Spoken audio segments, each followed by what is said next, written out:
Hi, I'm Sarah Tyke, host of the Interested Reader podcast. Each week I'll bring you a short lesson in physics or astronomy, followed by a brief overview of what's happening out there in the universe. We'll also merge the wonders of science with the depths of spirit and discuss the metaphysical and spiritual aspects of our universe and ourselves. Come with me as we explore stars and souls, the intersection of science and spirit. Hi everyone. Welcome to the Interested Reader podcast. I know it's been a while. I think Halloween was the last episode I did, so it's been like fully 2 months since I've done an episode. So I've been kind of busy with some things, and today is not going to really be about any specific topic. It was just going to be kind of updating you on what I've been doing and just, talking about what we're going to do in the new year. Because today is December 31st, 2024. So we are on New Year's Eve. So we've finished this year. 2024 has been kind of a rough year, and hoping 2025. I'm always hopeful at the beginning of the year that it's going to be like the best year ever. So this episode, we're just going to kind of talk about a few things. So first of all, Happy New Year! Tomorrow, at least here in the States, we are celebrating our New Year, January 1st, 2025. I don't have any plans. I don't know if I've ever actually celebrated the New Year. I think when I was in college, I used to stay up, to midnight, just to actually, see the clock change over and see the date actually change. And I used to sometimes watch the ball drop from New York City and all that, but I haven't done that in a very long time. And especially once you have kids, it's kind of like, you kind of don't want to waste your precious sleeping time by staying awake just to watch a clock turn over. So I haven't really done much, as a New Year celebration ever, but especially in the past couple years. But who knows, maybe tonight I'll stay awake and actually watch a movie, because also once you have young children in the house, you can't watch all the movies, all the TV shows that you used to watch. You have to be very careful about what you're putting on. You never know who's listening. So, New Year's Eve, New Year's Day coming up. Hope you all have some good plans, have some fun. So today's number it's 12/31/2024, and today's number is 6, which has energy really concerning matters of the heart, unconditional love, nurturing, healing energy. If your life path is a 6, you're probably very humanitarian. You're just concerned with helping others. So this energy is kind of being centered around being of service to others, which, as I'll mention in an announcement a little bit later on here, that really kind of meant something to me. This idea of being of service to others. So again, this is a reminder of how we break down the numerology. You just add up all the numbers. You break it down till you get to one digit. So today's numbers add up to 15. 1 plus 5 is 6. That's how we get today's number of being 6. Now tomorrow's number, the first of the year, is 11, which, if you remember from a previous episode, we talked about master numbers. 11 is the most powerful master number. 11 is always associated with spirituality, kind of a higher power, higher wisdom. You kind of maybe you tune into your higher self if you don't believe in a spirit or a God. But there's something within you, your intuition is heightened, your psychic abilities are heightened. You're kind of tapping into some sort of higher guidance, wisdom, spirituality. It's a very powerful number for that. You'll often see, or people pay attention if they see 1111 on a clock. That's supposed to be a very good sign. If you see 11 around you a lot, you might want to stop and take a notice of anything that's really kind of going on in your life, because maybe it's like a subconscious message. Your subconscious is trying to get your attention. So that is tomorrow's number on the 1st of 2025. So that's always a positive thing. I thought that was pretty cool that we're going to start the year with this very powerful spiritual master number. And the year 2025 itself is a number 9. And 9 is the number of completion, the end of a cycle, transitioning to a new phase or a new cycle. And very often it has to do with compassion, kindness, working toward the highest good.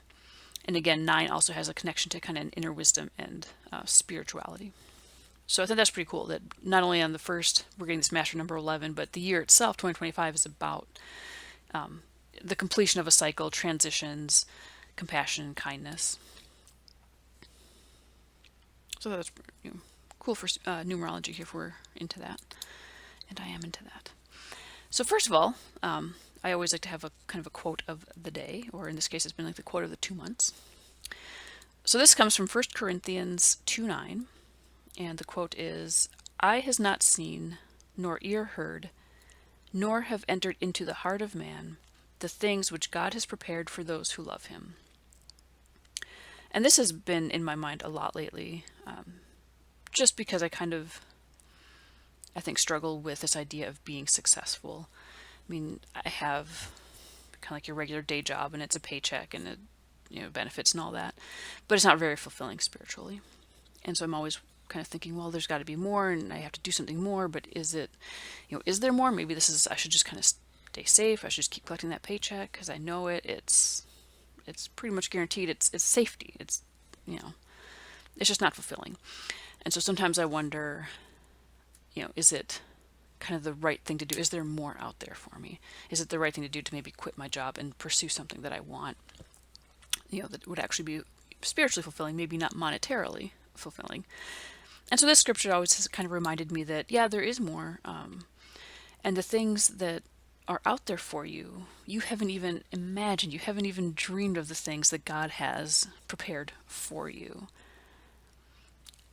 And that, to me, is pretty amazing when you think about that. Like, because I can kind of think of, okay, well, what is, I can imagine a lot of pretty cool things. I can imagine having $1 million and, having my dream house and not having to, punch a time clock, doing the things that I love, being a full-time writer, podcaster, and doing all the things that I love, having all this time with my family.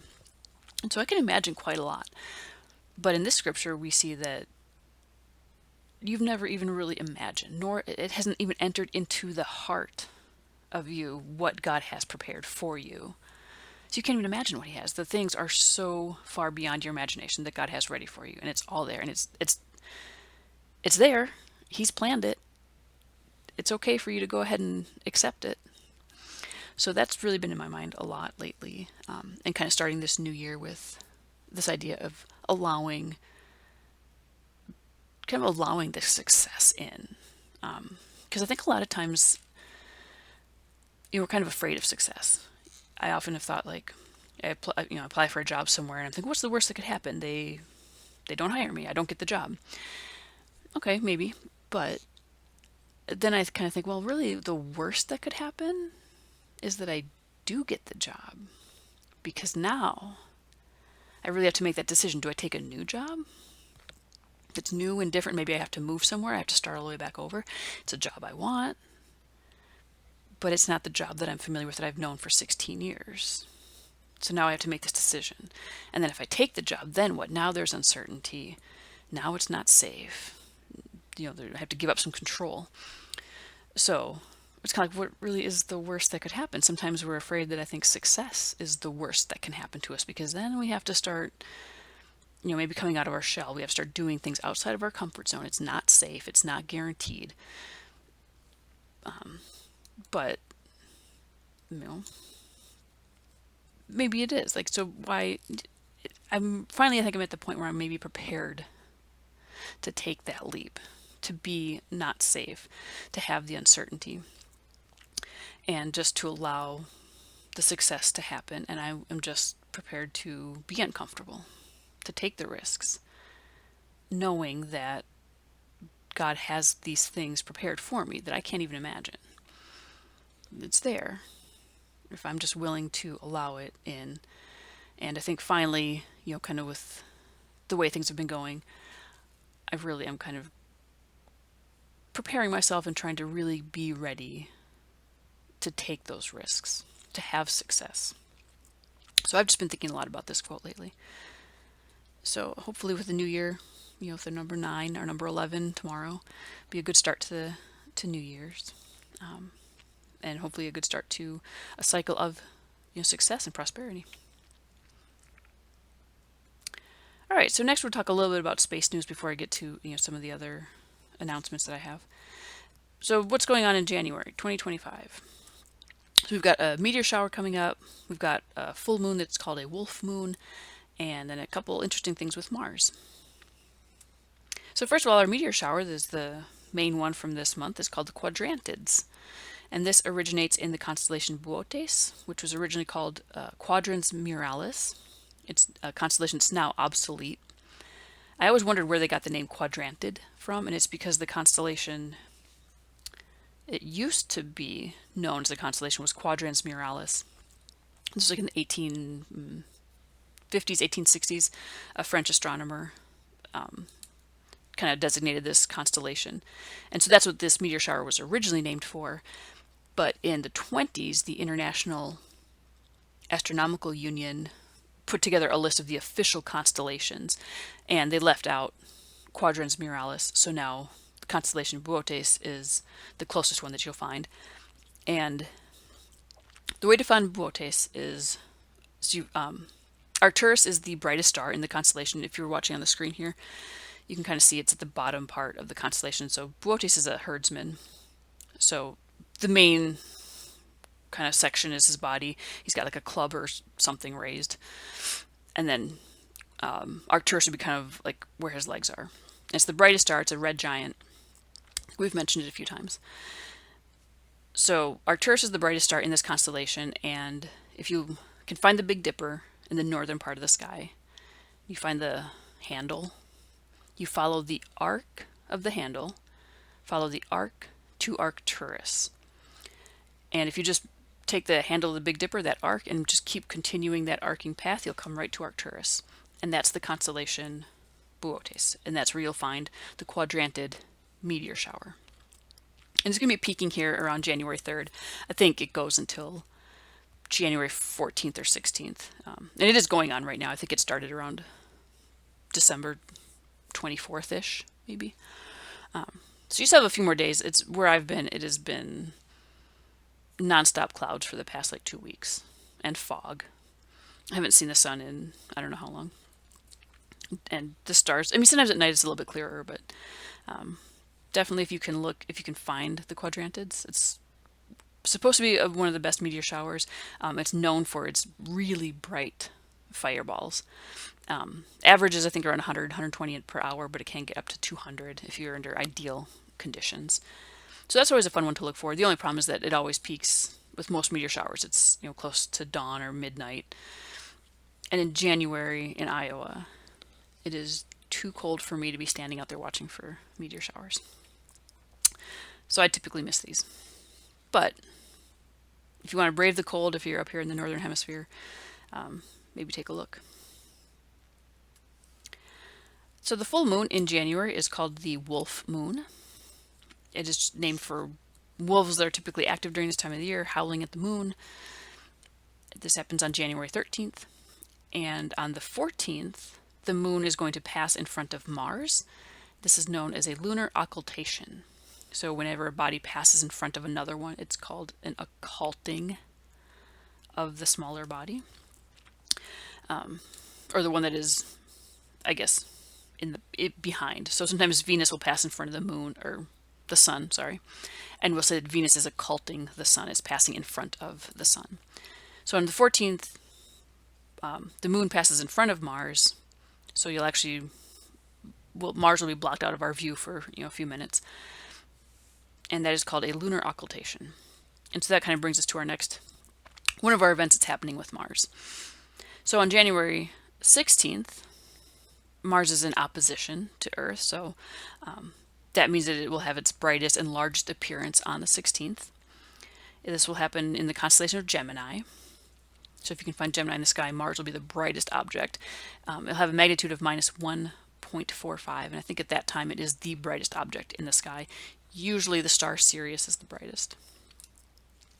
And then on January 12th, so a few days before this opposition, Mars will actually make its closest approach to Earth, and it will be 5.3 light minutes away from Earth.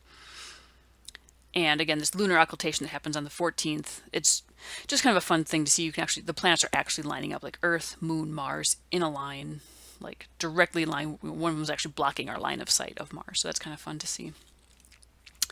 I think I've told the story before about Mars making its closest approach and its largest appearance, and how when I was a TA in astronomy in grad school, this happened. And the newspaper made a big deal about it, and so everybody showed up to the observing night because we had to host public viewing open house nights as grad students, so everybody could come to the university and look at the stars through the telescope. So everybody hypes up this big deal that Mars is coming.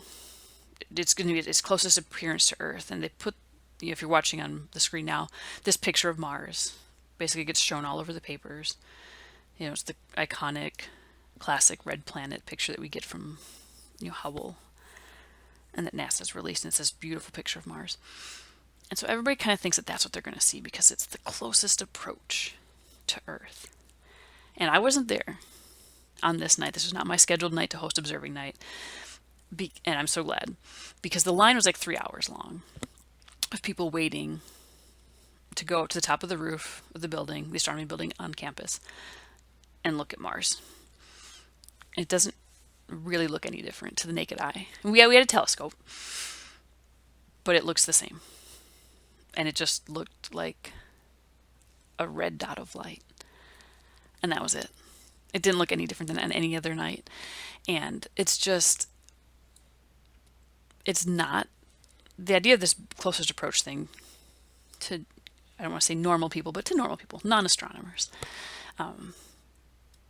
It sounds like this really big, huge deal, but it isn't. I mean, to astronomers, it's kind of cool because, you're 53 million miles closer. Okay. It doesn't really translate to anything noticeable here on the planet, naked eye. Astronomers like it just because it's a cool thing with numbers and just an alignment. Oh, it's in opposition, it's closest here, it's farthest here. They just like, orbital mechanics. It just doesn't change the appearance of it, just by looking at it, or when you just look at it. Magnitude of minus 1.45. I apologize. I don't know what it normally is. And so it will be a little bit brighter, okay? But you're not going to see like the canals of Mars. You're not going to, see the Martians running around. You're not going to see these secret underground space bases that are up there. So, it's cool that it's the closest. It's cool that it's going to be as bright as it'll be for the year. Visually, it just won't make any difference. And we just had that experience as grad students that we basically had to tell people that. I mean, they were so disappointed, apparently. Again, I wasn't there, but I heard from the other TAs that were like, people were kind of upset that they had waited in line for 3 hours to basically see nothing. And I'm like, I know. I mean, I would have told you this, but the papers made it out to be this big, huge deal. And we were all just like, please don't say that. It's not that big a deal. So, but again, if you're into this sort of thing, I mean, it is cool. Like I said, it's, as far as orbital mechanics go, it's kind of cool when a planet makes its closest approach and when it's the brightest it's going to be. So just visually, it won't really you won't notice much of a difference if you're looking through a telescope. All right, so that is what's happening with Mars. Again, here's just a refresher on sky watching resources. If you go to Sky and Telescope magazine, I think it's just skyandtelescope.com. They have a pretty cool interactive sky chart where you can put in your location, date, time. It'll show you what the sky's looking like. And so you can put it in for, I think, future dates too, where you could say, okay, what's it going to look like on, this Saturday that I have off or something. You can put it in and see what's going on. Space.com is always good. They just for space news. And then timeanddate.com also has a lot of stuff about celestial events. They have a night sky map that you can also, I don't know if it's a map or if it's just articles that are telling you like each night what's going on. So my favorite is skyandtelescope.com. But there's a few things if you want to go and look at just sky watching resources. All right. So now for the big announcement. If you've been following me on Facebook or Instagram, you probably know already, but I published my first book. So today, I think actually yesterday, I got the notification that it had finally gone through. So a few days ago, I actually uploaded everything, to Amazon from the Kindle Reader app. Well, it's not an app; it's just a program. And it's going to be 3 days until your book is ready to be published. And so I think yesterday I got the email saying that my book is actually available for purchase now on Amazon. And you can, so that's like as an actual ebook for the Kindle. You can go to Amazon. If you go, I have an Etsy shop now. I had one a long time ago when I was selling stuff that I would crochet. or sometimes jewelry that I would make. Headbands. I loved making headbands. But I closed that shop and I've reopened it now as The Interested Reader on Etsy. And so you can download the book as PDF files, or you can go to my website and again, it's a PDF download. On Etsy, I had to do it as like 5 different files because each one can only be 20 megabytes. So I had to break it up. On my website, it's just one big file, one PDF. And the PDFs are actually what I envisioned for the book. With all the graphics and all the images, I was so happy with the way it looked. But to self-publish, I went with Kindle Direct Publishing. And I think they say that they can take PDF files, but it's not recommended. So I tried it, and it was terrible. I uploaded my PDF, and everything was just out of order. It looked so terrible. So I was like, I can't do that.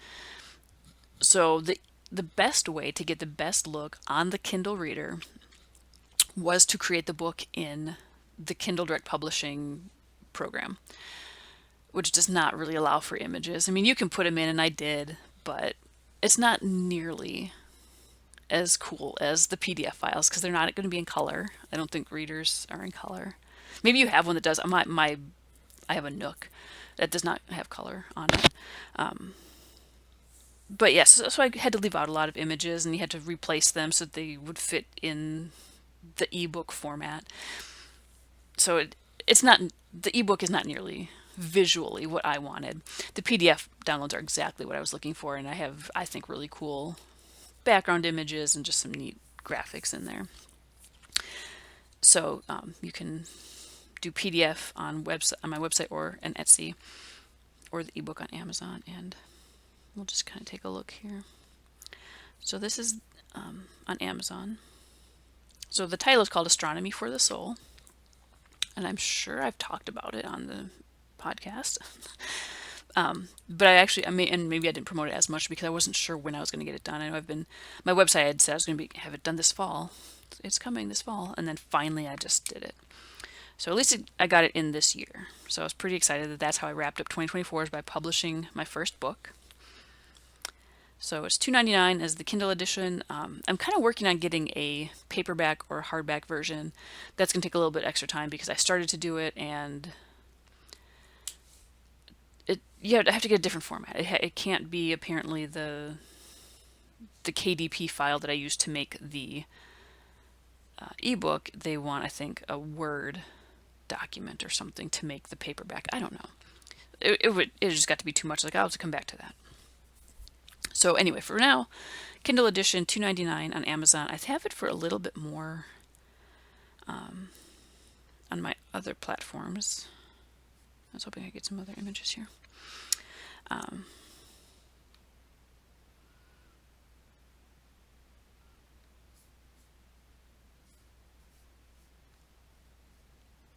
So let's see, at the Etsy shop. Whoops. This is my dashboard for Etsy if you guys are looking. We'll just come back over here and see if I can get the actual thing. Sorry.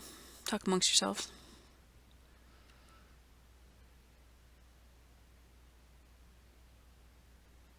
Alright, so if you go to my Etsy shop, you'll see something like this, or if you search for me on Etsy, The Interested Reader, you'll see something like this. So I have it listed for $4.99 on the download just because the PDF is just a lot more, I don't want to say expansive, but it was more work to do it this way in Etsy, and you're getting, I think, a lot. It just looks better. It looks so much better as a PDF than it does as an ebook, but I don't know how many people actually do ebooks anymore. Obviously the content's still the same. I mean, all the actual text is the same. It looks so much better as a PDF file because of all the different graphics. And there's also on Etsy and my website, there's a journal that goes with it for $2.99. It's got additional prompts. So there's 9 chapters total. And then at the end of each chapter, there's a journal prompt. So if you like journaling too, this is kind of a fun book for that too.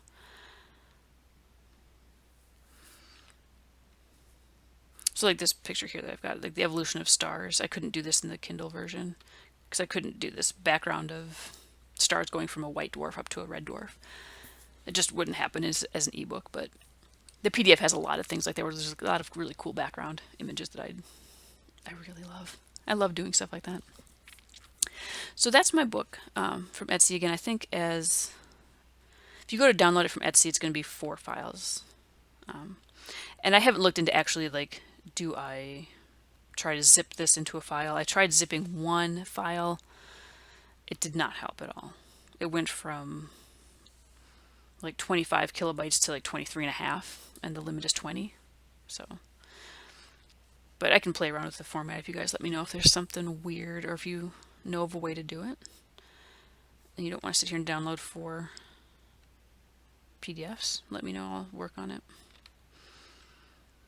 And then if you go to my website, it's just theinterestedreader.com/shop. And you can download it here. And it'll be one PDF file on this site because my host allows for 100 megabytes per file. So yeah, and then again, there's the companion journal to go with it. It basically adds an extra 3 journaling questions per chapter. So I thought it was pretty fun. Again, they've got some... I just like doing the images and the graphics and backgrounds for these, but I think that's what added up to having really large files. But I just thought that was really cool. So this is what I've been working on for the year. Finally getting this book published, and then of course adding it to websites and getting this Etsy shop kind of set up, and actually going through the self-publishing process, because there's a lot more to publishing than I thought it was going to be, and I didn't even do that much for it. I didn't really do much, I don't think. But if you're looking at self-publishing, so like I said, I'm using Kindle Direct Publishing. It's free, and that was the main reason I went with it, was just because it was free and it goes to Amazon, and Amazon's pretty well known. A lot of people know about Amazon. I think it'll be a lot better when I'm writing a book that doesn't have a lot of images. This one was really, I don't know, I loved working with digital art and creating images. And I felt like that was kind of my other purpose in this book, was not just for the content of relating science to spirit, but just kind of the fun of making the book and making the images and doing all the digital creation with it. So for this one, it might be kind of a one-time thing that I do this many kind of visual aspects to a book. So if you're going to use Kindle Direct Publishing, their preferred way is to have these files that come from being created in their like Kindle ebook creator program. That's free as well. So, and it's almost just like a text editor is almost all it is. You can add images, but it just doesn't come out as good. So if you're doing just text, that's definitely gonna be a lot easier. Definitely worth it. So I'm working on a short story now that's turning into more of a long short story. It was meant to just be, I don't know, 3-4 pages, just to get something written and completed, and just something to do, because I like writing short stories. And I think it's, I don't know, 11 or 12 pages now. I'm still not really sure where I'm going with it. So, but if this one ever gets turned into a book as well, the Kindle Direct is a lot easier, I think, if you're just using text. It'll be a great way to do that. If you have a lot of images, there's probably something better. But again, I wanted this one because it was free, and I've never done any sort of publishing, and I don't have a publisher. I don't have any other resources like that. It's just me and the internet. So, Kindle Direct was the way for me to go, and I think it'll be a lot easier if I don't have images. If you are looking to use KDP, I think it's a great resource. If you don't have a lot of images in your book, if you're basically just writing text like a normal book, it's great. So that is what I've been working on. That's my big announcement. My book is published, and I mean, obviously, I would love it if you guys went and bought a copy of it from any of the 3 sources. If you have problems downloading it from my website or Etsy, just let me know, and I'll if I have to somehow, I don't know, email it to you or put it on Google Drive or something, if we have to do it that way before, until I get things figured out. Because I've never sold digital products before. I've always sold physical products through Etsy. So hopefully it is a smooth transaction. And that is really all I have for you guys. Let's see, I don't think I even have anything else on the presentation. That was just it. I wanted to make that big announcement. And again, if you guys are of the mind to buy a copy, the Kindle is $2.99. The PDF downloads are $4.99, which I might change that too. I don't know. I just picked a number and went with it. So let me know what you guys think. If you have any questions, let me know. You can get a hold of me through the website, Sarah at theinterestedreader.com, if you want to email me. Instagram, I'm on Facebook. There's the Interested Reader group page. I think it's just a page. It's not a group anymore. I had to change it. But if you search the Interested Reader on Facebook, you'll find the page for it, and you can join it and subscribe, or however it goes. I'm also on YouTube. These podcast episodes get put on YouTube, Spotify, Amazon. So, all right, guys, I think that's all I got. Appreciate you guys putting up with me, and I would appreciate any support that you have. I would love it if you bought a copy of the book. And it's not just about the monetary thing for me. Oh, so a big thing about this was when we talked about that number 6 at the beginning of the episode here about being of service to others. That was one of the main things that I really want to do with my writing, is to be of service to others. I want to provide something to people. And like with this book, it's the connection between science and spirit, that you don't have to just be strictly science textbook equations and nothing else. Or over here in the, whatever, I hate when people say this, but they call it the woo-woo, spirituality side. It's not one or the other. To me, it's both. And I think this book is kind of a showcase of how those two blend together. I'm also pretty willing to accept that I alienate everybody on this, because if you're a scientist, you're going to reject that there's the spiritual side, and if you're a spiritualist, you're going to reject the science side of it. I mean, that's kind of how the stereotypes of our humanity go. But I think there's enough middle ground. I think people intuitively know that these two things go together, that there is science and spirit all working together at the same time.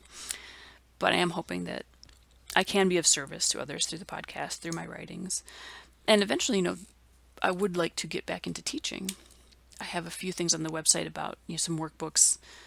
I have a few, physics lessons. And that's how this podcast was originally going to go, was teaching physics and astronomy. And I would still like to do some of that because I love teaching. And it's kind of the one thing that I'll admit I was kind of good at. And I love doing it. But, so I just thought it was kind of synchronous that today, when I'm launching this podcast talking about my book, that it's also the day of the number 6, which is about compassion and serving others. So hopefully you guys have found some use from this episode and from just the work I do. I would love to hear from you. If you leave comments on YouTube, write to me. And I think Spotify has comments, I think. I'm on Apple too. If you leave reviews of the podcast and let me know how I'm doing, what I can change, how I can be of service, please let me know, guys. This is mainly for you that I'm doing this. So, I'll thank you, and have a happy new year, everyone. And hopefully I will be back on track to be doing these episodes every other week. I want to be getting 2 a month at least. So we'll get back on track this year. All right. Thanks, guys. I love you guys, and happy new year. Bye. I hope you enjoyed this episode and are inspired to question and investigate the world around you. Let me know what you're thinking about. You can contact me through the website, theinterestedreader.com, send me an email at sarah@theinterestedreader.com, or join the Interested Reader group on Facebook. I'll see you at some later time T, where T is greater than T naught, and T naught is equal to now. Thanks for being an interested reader, and I'll see you next time.